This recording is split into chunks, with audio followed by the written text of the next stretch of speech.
Hello viewers. Welcome to mystery. இப்போ ரீசெண்டா movie lovers எல்லாரும் எதிர்பார்த்துட்டு இருக்க ஒரே படம் அப்படினா அது ஓப்பன்ஹைமர் அப்படி தான் சொல்லியானோ. இந்த படத்தை இந்த உலகத்தோட ஒன் ஆஃப் தி பெஸ்ட் டைரக்டரான கிறிஸ்டோபர் நோலன் தான் எடுத்திருக்காரு. இந்த ஓப்பன்ஹைமர் அப்படின்ற ஒரு பார்த்தா ஃபிக்ஷனல் கேரக்டர்லாம் கிடையாது, உண்மையாவே இந்த உலகத்துல வாழ்ந்த ஒருத்தர்.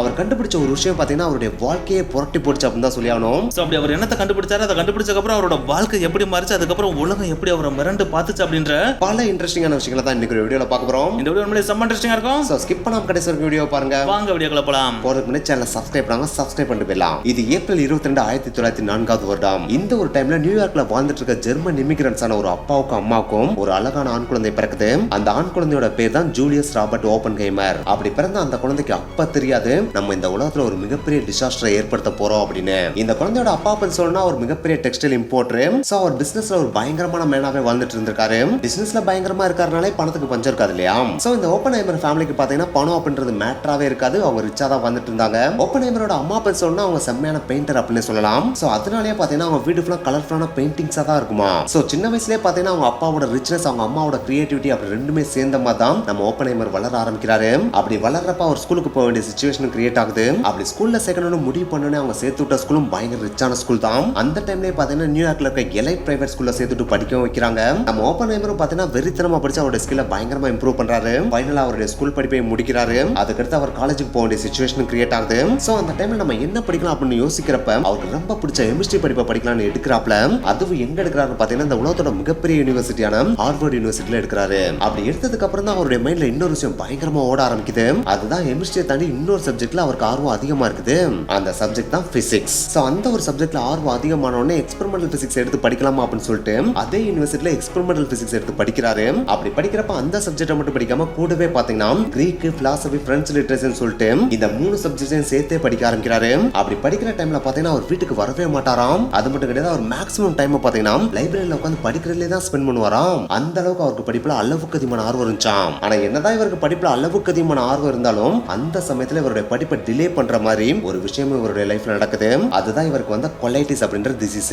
சோ அந்த ஒரு டிசீஸ் வந்தோடனே இதுவரைக்கும் லைப்ரரியில மட்டுமே ஸ்பெண்ட் பண்ணிட்டு இருந்த நம்ம ஓப்பன்ஹைமருக்கு இப்ப அவருடைய டைம் ட்ரீட்மெண்ட்காக ஸ்பெண்ட் பண்ண வேண்டிய கட்டாயமும் ஏற்படுது.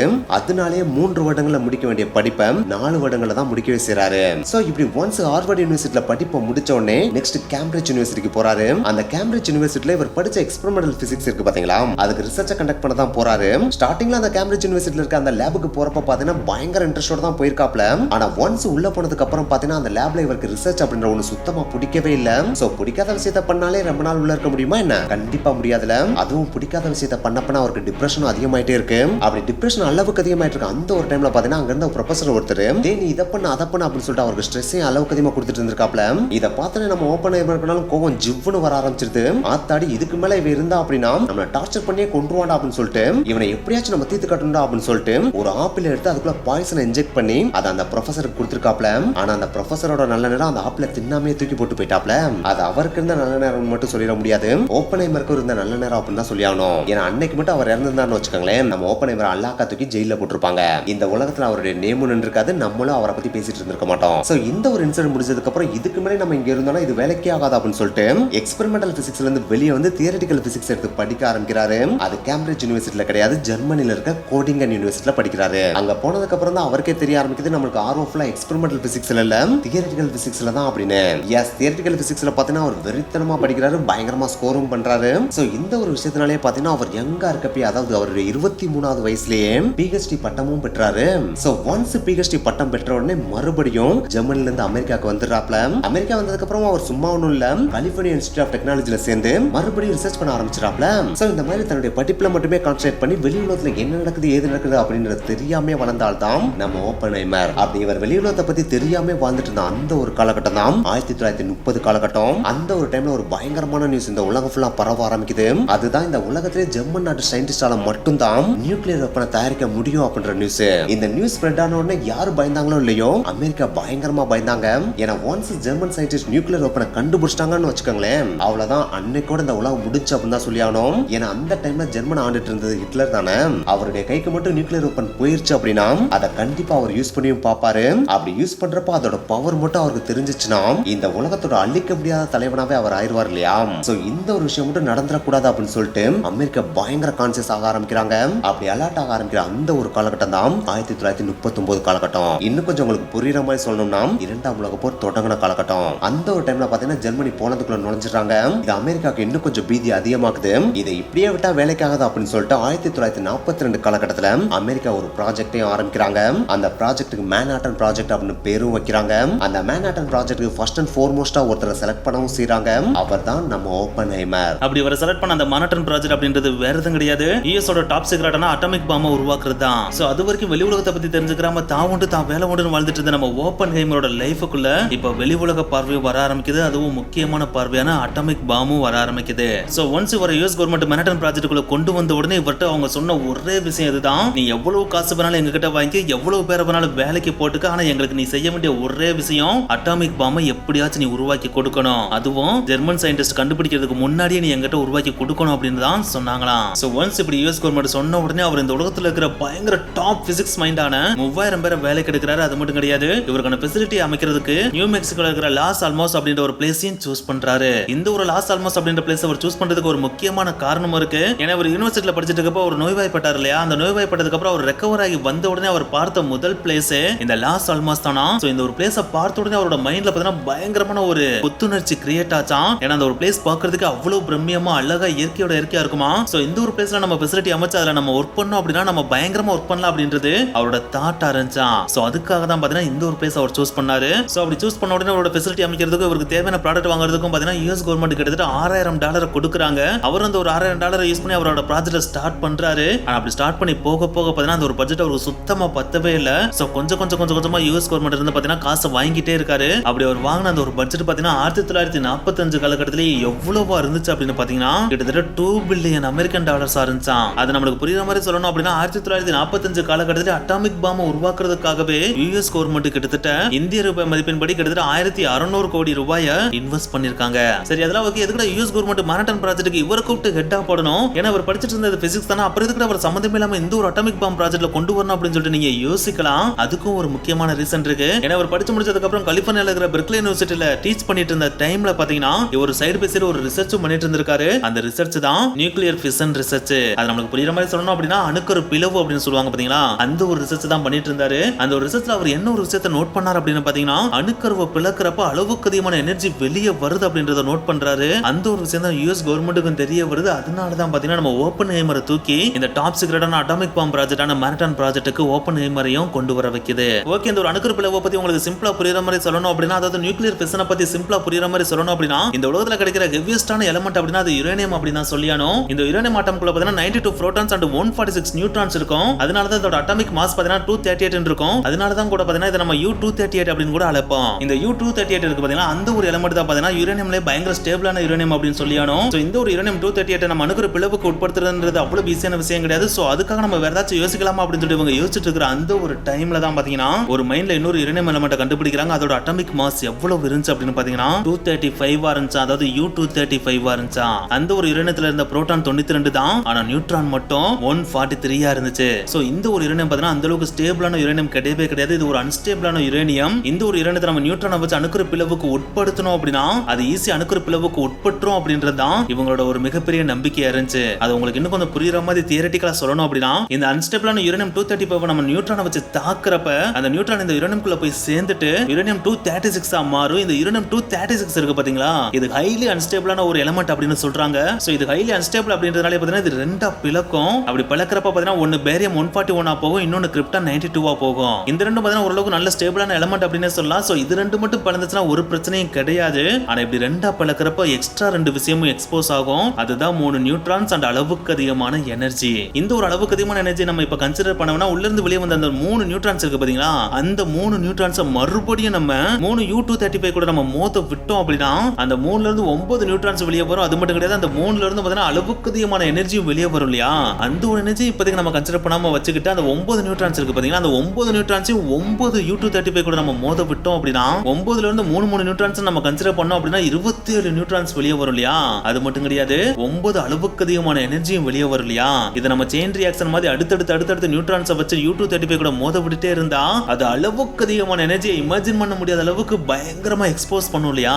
அதுவும் இது எல்லாமே நம்ம கண்ணு மிக்கிறதுக்குள்ள ஃபிராக்ஷன் ஆஃப் செகண்டுக்குள்ள நடந்துச்சு அப்படின்னா அந்த எனர்ஜி நம்ம சொல்லிதான் தெரியணுன்ற அவசியம் கிடையாது. அது புஃப் அப்படின்ற மாதிரி பயங்கரமா எக்ஸ்போஸ் ஆகும் இல்லையா. அதை தான் நம்ம அட்டாமிக் பாம் அப்படின்னு சொல்றோம் அதை உருவாக்குற முயற்சியில தான் இப்போ நம்ம ஓப்பன்ஹைமர் இறங்கியிருக்காரு. இப்படி இவங்க பயங்கரமா ரிசர்ச் பண்ணிட்டு இருந்த அந்த ஒரு டைம்ல பாத்தீங்கன்னா இன்னொரு விஷயத்தையும் கண்டுபிடிக்கிறாங்க. அதுதான் புளூட்டோனியம் 239 அப்படின்ற எலமெண்ட். இந்த ஒரு எலமெண்ட்டும் பாத்தீங்கன்னா அந்த அளவுக்கு ஸ்டேபிளான எலமெண்ட் கிடையாது. இதுவும் ஒரு அன்ஸ்டேபிளான எலமெண்ட். ஆனா இதுல இருக்கிற ஒரு டிஃபிகல்ட்டியான விஷயமே என்ன அப்படின்னு பாத்தீங்கன்னா இது யுரேனியம் மாதிரி நேச்சுரலா கிடைக்கக்கூடிய ஒரு எலமெண்ட் கிடையாது. இது மனிதர்கள் நம்ம தான் உருவாக்கக்கூடிய ஒரு எலமெண்ட் அப்படின்றது. சோ இதுக்காக தான் பாத்தீங்கன்னா சவுத் ஈஸ்டர்ன் வாஷிங்டன் ஸ்டேட்ல பாத்தீங்கன்னா ஒரு ரியாக்டரை பில்ட் பண்றாங்க. அந்த ரியாக்டரை பில்ட் பண்றதுக்கான மெயின் பர்பஸே புளூட்டோனியத்தை உருவாக்குறதுக்காக தான். சோ இப்படி இவங்க பில்ட் பண்ண அந்த ஒரு ரியாக்டரை வச்சு பாத்தீங்கன்னா புளூட்டோனியம் 239 உருவாக்கிட்டே இருக்காங்க. அப்படி உருவாக்குறப்பயே இந்த புளூட்டோனியம் 239 அணுக்கரு பிளவுக்கு உட்படுத்தி அதை சோதனையும் செஞ்சுட்டே இருக்காங்க. அப்படியே டைம் டிக்கிங் ஆகுது. ஃபைனலா 1945வது வருடமும் வருது. அந்த ஒரு டைம்ல பாத்தீங்கன்னா நம்ம ஓப்பன்ஹைமர் தலைமையில பாத்தீங்கன்னா ஒரு புளூட்டோனியம் பாமையே கண்டுபிடிச்சு முடிச்சிடுறாங்க. சோ இப்படி கண்டுபிடிச்ச இந்த ஒரு பாம்பை டெஸ்ட் பண்ணி பார்க்கணும் இல்லையா? அப்படி டெஸ்ட் பண்ணி பார்த்தா தான் அது எந்த அளவுக்கு ஒர்க் ஆகுது அப்படின்னு தெரியும் இல்லையா?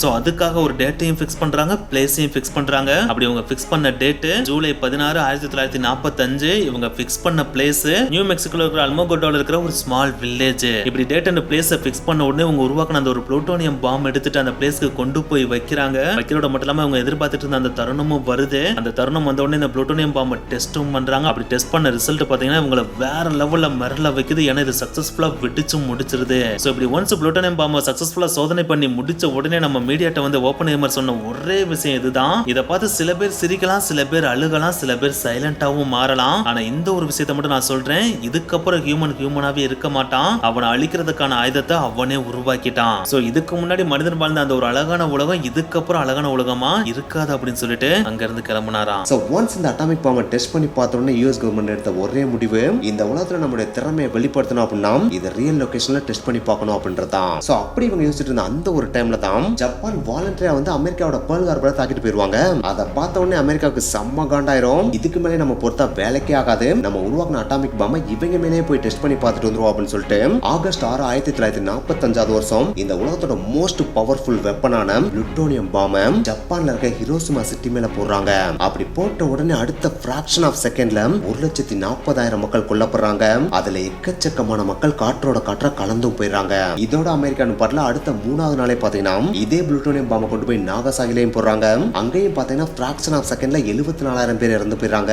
அது மட்டும் கிடையாது, thousands of people பாத்தீங்கன்னா அந்த பாம்பு வெடிச்சனால வெளியான ரேடியேஷன் இருக்கு பாத்தீங்களா, அதனால பாய்சனுக்குள்ளாகி அடுத்தடுத்த மாதங்கள்ல இறந்து போயிடுறாங்க. சோ இத பார்த்து அந்த டைம்ல ஜப்பானோட எம்பரர் இருந்த ஹிரோஹிட்டோ என்ன சொன்னாருன்னு பாத்தீங்கன்னா, இது வரைக்கும் என்னோட லைஃப்ல பார்த்த பயங்கர கொடூரமான பாம் அப்படின்னா அது இந்த பாம் தான் அப்படின்னு சொன்னாரு. அப்படி சொன்னதோட மட்டும் இல்லாம இந்த பாம் வெடிச்ச அடுத்த 6 நாள்ல பாத்தீங்கன்னா ஜப்பான் சரண்டர் ஆகவும் செய்து அதோட வேர்ல்டு வார் 2 எண்ட் ஆகவும் செய்து. சோ இந்த ஒரு விஷயம் பாத்தீங்கன்னா அமெரிக்காவுக்கு ஒரு மிகப்பெரிய சக்சஸா இருந்தாலும் ஓப்பன்ஹைமருக்கு இது ஒரு மிகப்பெரிய டிப்ரெஷனை கொடுக்குது. ஏன்னா இந்த ஒரு பாம் அவங்க ஜப்பான்ல போறதுக்கு முன்னாடி வரைக்கும் பாத்தீங்கன்னா இது மனிதர்களுக்கு எதிராக இவ்வளவு தூரம் செயல்படும் அப்படின்னு அவருக்கு சுத்தமா தெரியவே தெரியாது. ஆனா இது ஃபிராக்ஷன் ஆஃப் செகண்ட்ல இவ்வளவு மனிதர்கள் காத்தோட காத்தா கரைச்சிருக்கு அப்படின்னா எவ்வளவு கொடூரமான வெப்பனை நம்ம உருவாக்கிருக்கோம் அப்படின்ற ஒரு விஷயம் பாத்தீங்கன்னா ஓப்பன்ஹைமர் பயங்கரமா வாட்டி வதைக்குது. இதுல இருந்து அவர் மீளவே முடியாம தவிச்சிட்டு இருந்திருக்காப்ல. கடைசியா சில மாதங்கள் கழித்து வெளியே வரவும் செய்யறாப்ல. அப்படி வந்தோடனே அவர் சொன்ன ஒரு விஷயம் பாத்தீங்கன்னா இந்த உலகத்தையே புரட்டி போட்டுருச்சு அப்படின்னு தான் சொல்லி ஆகணும். அதுலயே அவர் சொன்னது நம்ம இந்தியன் பகவத்கீதை இருக்கு பாத்தீங்களா, அதுல ஒரு லைனை தான் எக்ஸாம்பிளுக்கு எடுத்து சொன்னாரு. அந்த லைன் வேற எதுவும் கிடையாது, நான் என்னுடைய அரசனுக்கு விசுவாசமா இருக்கணும் அப்படின்னு தான் வேலை பார்த்தேன். ஆனா என் அரசு எத்தனை பேரை கொள்வா எவ்வளவு கெட்டவன் அப்படிலாம் எனக்கு தெரியாது. நான் என்னோட ஜீனியஸ்னஸை வெளிப்படுத்துற விதமா தான் அட்டாமிக் பாம்பை உருவாக்குனேன். ஆனா இது மனிதர்களை கொல்றதுக்கான கொடூரமான ஆயுதமா மாறும் அப்படின்னு எனக்கு தெரியாது. நானே இன்னைக்கு எல்லாரையும் கொல்லக்கூடிய ஒரு மிகப்பெரிய அரக்கனா மாட்டேன் அப்படின்னு சொல்லிட்டு அங்கிருந்து சேடா கிளம்பிட்டாரு. அது மட்டும் கிடையாது, அந்த மீட்டிங்ல இன்னொரு விஷயத்தை நாசுக்கா சொல்லிருப்பாப்ல, இதுல என்னுடைய தப்பு எதுவுமே கிடையாது, நான் நல்ல விதமா தான் இதை உருவாக்குனேன், ஆனா கவர்மெண்ட் தான் இதை தப்பா யூஸ் பண்ணிருச்சு அப்படின்ற ஒரு விஷயத்தையும் சொல்லிருப்பாப்ல. இவர் என்ன சொன்னா, இவரால தான் யூஎஸ் கவர்மெண்ட் ஒரு மிகப்பெரிய விஷயத்தை அச்சீவ் பண்ணிட்டாங்க இல்லையா. சோ அதனாலேயே பாத்தீங்கன்னா இவர் அட்டாமிக் பாலிசியோட கீ அட்வைசரா போட்டுருவாங்க. அது மட்டும் கிடையாது, ஒயிட் ஹவுஸ்ல இருக்க பிரசிடென்ட் எக்ஸிகியூட்டிவ் ஆபீஸ்ல இவருக்கு தனியா ஒரு டெஸ்கே கொடுத்துருவாங்க. இப்படியே காலங்கள் ஓட ஆரம்பிக்கும். ஓப்பன்ஹைமர் மெல்ல மெல்ல அவருடைய டிப்ரெஷன்ல இருந்து திரும்ப ஆரம்பிப்பாரு. ஆனா அப்படி திரும்பின அந்த காலகட்டம் ரொம்ப நாள் நீடிக்காது அப்படின்னு அப்போ ஓப்பன்ஹைமருக்கு தெரியல. எஸ், இப்படி இவர் கொஞ்சம் கொஞ்சமா டிப்ரெஷன்ல இருந்து வெளிவந்துட்டு இருந்த அந்த ஒரு காலகட்டத்துல, அதாவது 1949ல சோவியத் யூனியன் இருக்காங்க பாத்தீங்களா, அவங்க அட்டாமிக் பாம்பை கண்டுபிடிச்சிருக்காங்க. இந்த ஒரு விஷயம் பாத்தீங்கன்னா ஒட்டுமொத்த அமெரிக்காவுமே ஒரு உழு குலுக்கிருது. ஏன்னா யுஎஸ் கவர்மெண்ட் பாத்தீங்கன்னா 1945ல தான் கண்டுபிடிச்சாங்க. இவங்க கண்டுபிடிச்ச 4 வருஷத்துல சோவியத் யூனியன் கண்டுபிடிச்சாங்க அப்படின்னா அவங்க எவ்வளவு ஃபாஸ்டா ஒர்க் பண்ணிருக்காங்க அப்படின்றது அமெரிக்காவே பயப்பட வைக்குது. அது மட்டும் கிடையாது, சோவியத் யூனியன் சக்சஸ்ஃபுல்லா சோதனை பண்ணியும் பார்த்துறாங்க.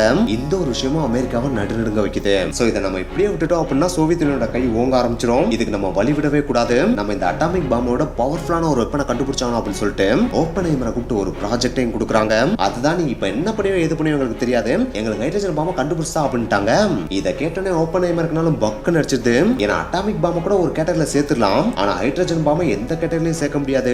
ஏன்னா அட்டாமிக் பாம் ஹிரோஷிமாவை மட்டும் அழிச்சிச்சு அப்படின்னா அந்த இடத்துல ஹைட்ரஜன் பாம்பை மட்டும் போட்டிருந்தாங்க அப்படின்னா அது ஹிரோஷிமாவை மட்டும் அழிச்சிருக்காது, ஒட்டுமொத்த ஜப்பானே அழிச்சிருக்கும். ஏன்னா அட்டாமிக் பாம்பை விட 1000 டைம்ஸ் பவர்ஃபுல்லானதான் ஹைட்ரஜன் பாம்பு. சோ அந்த அளவுக்கு பவர்ஃபுல்லான ஹைட்ரஜன் பாம்பு தான் இப்போ யூஎஸ் கவர்மெண்ட் ஓப்பன்ஹைமரை உருவாக்க சொல்றாங்க.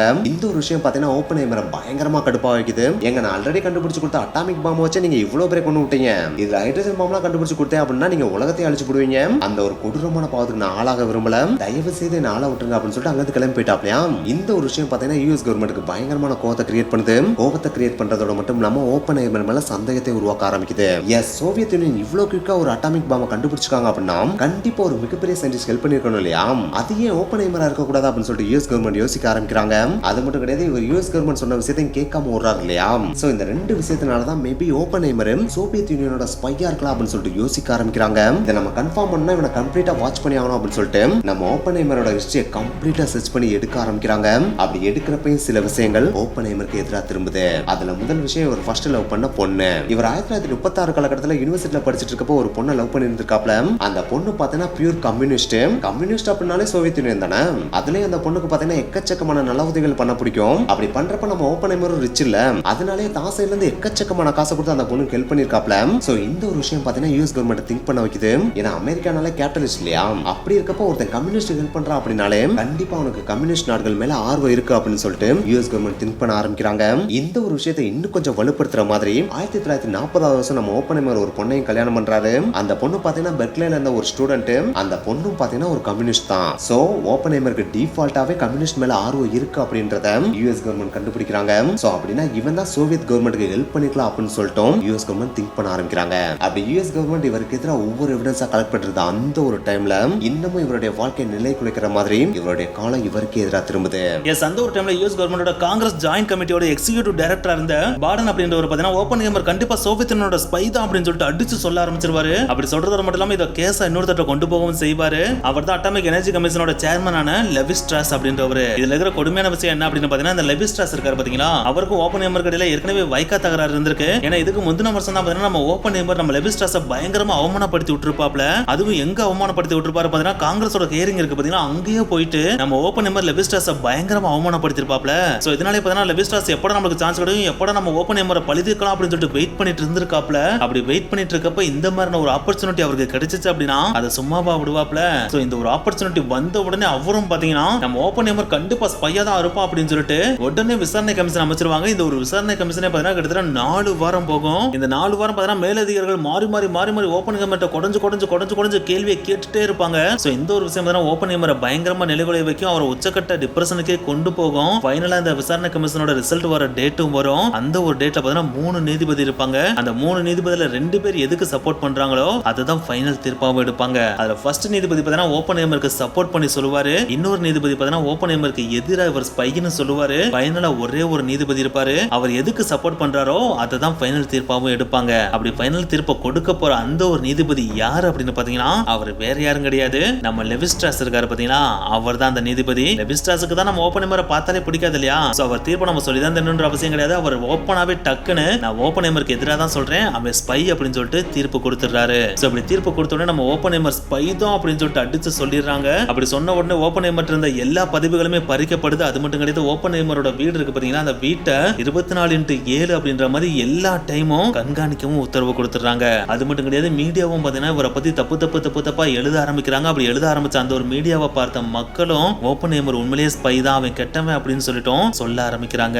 சோ இந்த ஒரு விஷயம் பாத்தீங்கன்னா ஓப்பன்ஹைமரை உச்சக்கட்ட டிப்ரெஷனுக்கு கொண்டு போயிருது. இப்படி ஒரு உச்சக்கட்ட டிப்ரெஷனுக்கு போன அந்த ஒரு டைம்ல பாத்தீங்கன்னா உலகத்துல இருந்த எல்லா சயின்டிஸ்டுமே பயங்கரமா கடுப்பாயிடுறாங்க. என்னடா இவ்வளவு பெரிய சயின்டிஸ்ட் இப்படிலாம் கேவலப்படுத்துறாங்க அப்படின்னு சொல்லிட்டு ஒவ்வொருத்தவங்களும் அவங்களோட கருத்தை வெளிப்படுத்த ஆரம்பிக்கிறாங்க. அதுலயும் முக்கியமா சொல்லணும் அப்படின்னா நம்ம ஆல்பர்ட் ஐன்ஸ்டீன் இருக்காரு பாத்தீங்களா, அவர் என்ன சொல்லுவார் அப்படின்னு பாத்தீங்கன்னா உங்க ஏஇசி இருக்கு பாத்தீங்களா, அதாவது அட்டாமிக் எனர்ஜி கமிஷன் இருக்கு பாத்தீங்கன்னா, அது அட்டாமிக் எனர்ஜி கமிஷன்லாம் கிடையாது, இது அட்டாமிக் எக்ஸ்டர்மினேஷன் கான்ஸ்பிரசி அப்படின்னு சொல்லிட்டு பயங்கரமா ஓட்டி விட்டுருவாப்லையா. அது மட்டும் கிடையாது, 3 கண்டுபிடிச்ச சேட்டன் 5 இருக்கு பாத்தீங்கன்னா, அந்த சேட்டன் 5 சீஃப் ஆர்கிடெக்ட் என்ன சொல்வார் அப்படின்னு பாத்தீங்கன்னா இந்த நேரத்துக்கு ஓப்பன்ஹைமர் இங்கிலாந்துல மட்டும் பிறந்திருந்தார் அப்படின்னா அவரை தூக்கி வச்சு கொண்டாடி இருந்திருப்பாங்க. ஆனா உங்க நாட்டுல பிறந்த உங்களுக்காக இவ்வளவு தூரம் பாடுபட்டு அவரை நீங்க ஸ்பைன்னு சொன்னீங்க பாத்தீங்களா, அதை என்னால ஏத்துக்கவே முடியாது, இது ஒரு மிகப்பெரிய பாவம் அப்படின்னு சொல்லி இருந்திருக்காரு. ஆனா என்னதான் உலகத்துல இருக்கிற எல்லா சயின்டிஸ்டும் ஓப்பன்ஹைமருக்கு பயங்கரமா சப்போர்ட் பண்ணாலும் யுஎஸ் கவர்மெண்ட் அவருக்கு ஸ்பை அப்படின்னு சொல்லிட்டு பச்சை குத்திட்டாங்க இல்லையா. சோ அந்த ஒரு பழி உணர்வோட தான் நம்ம ஓப்பன்ஹைமரோட வாழ்நாளை கழிச்சிட்டு இருக்காரு. இப்படியே காலங்கள் டிக்கிங் ஆக ஆரம்பிக்குது. கொஞ்சம் கொஞ்சமா உண்மையும் வெளிவர ஆரம்பிக்குது. அதாவது விசாரணை கமிஷன் நடந்து பாத்தீங்கன்னா அந்த விசாரணை கமிஷன்ல இருந்த டாக்குமெண்ட்ஸும் கொஞ்சம் கொஞ்சமா லீக் ஆக ஆரம்பிக்குது. அந்த லீக் ஆன டாக்குமெண்ட்ஸ்ல இருந்து ஓப்பன்ஹைமர் அமெரிக்காவுக்காக எந்த விதமான தீங்கும் செய்யல,